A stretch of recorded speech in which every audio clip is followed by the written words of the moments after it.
আসসালামু আলাইকুম ও রহমতুল্লাহি ওয়া বারাকাতুহু।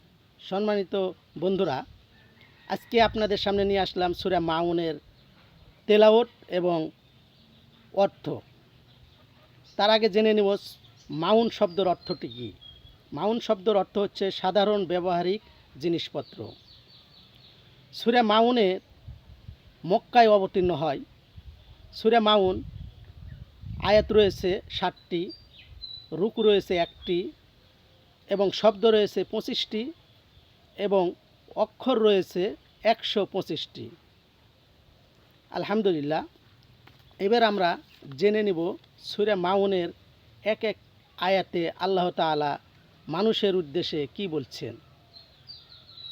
তার আগে তিলাওয়াত করে নিই। আউযু বিল্লাহি মিনাশ শাইতানির রাজীম। বিসমিল্লাহির রহমানির রহিম। أرأيت الذي يكذب بالدين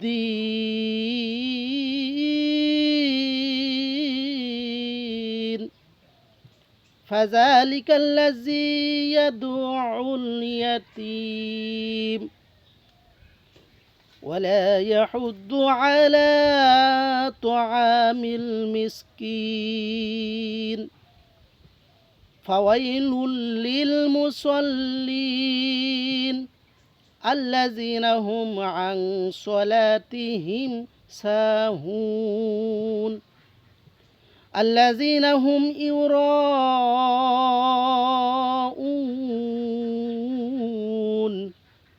ويمنعون الماعون صدق الله العظيم। সম্মানিত বন্ধুরা, এবার আমরা জেনে নেব আল্লাহ তাআলা সূরা মাউনে কি বলছেন। আরাআইতাল্লাযী ইউকাযযিবু বিদ্দিন, হে নবী আপনি কি দেখেছেন তাকে যে বিচার দিনকে মিথ্যাচার বলে, অবিশ্বাস করে। ফাযালিকাল্লাযী ইয়াদউল ইয়াতীম, সেই ব্যক্তি যে এতিমকে গলা ধাক্কা দেয়, এতিমকে গলা ধাক্কা দেয়। ওয়ালা ইয়াহুদ্দু আলা তুআমিল মিসকিন, এবং শুধু তাই নয়, মিসকিনকে অন্ন দেয় না এবং অন্য খাবার দেওয়ার জন্য কাউকে উৎসাহিতও করে না।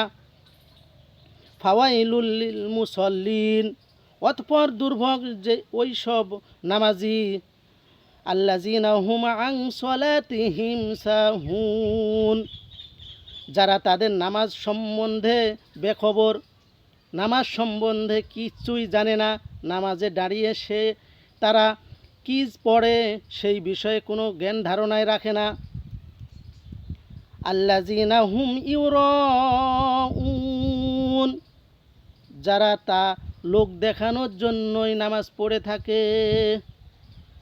আল্লাযিনা হুম ইউরাউন ওয়া ইয়ামনাউনাল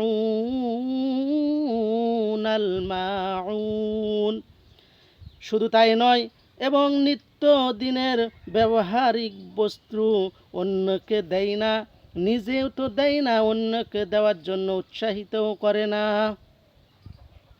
সম্মানিত ভাইয়ের আমার, এই ছিল সূরা মাউনের তেলাওয়াত এবং সূরা মাউনের আয়াতগুলির অর্থ। সম্মানিত ভাইয়েরা, এরপরে অবশ্যই আমরা আপনাদের সামনে অন্য এক সূরা অর্থসহ নিয়ে চলে আসব। আজকে এই পর্যন্ত বিদায় নিচ্ছি। আসসালামু আলাইকুম ওয়া রাহমাতুল্লাহ।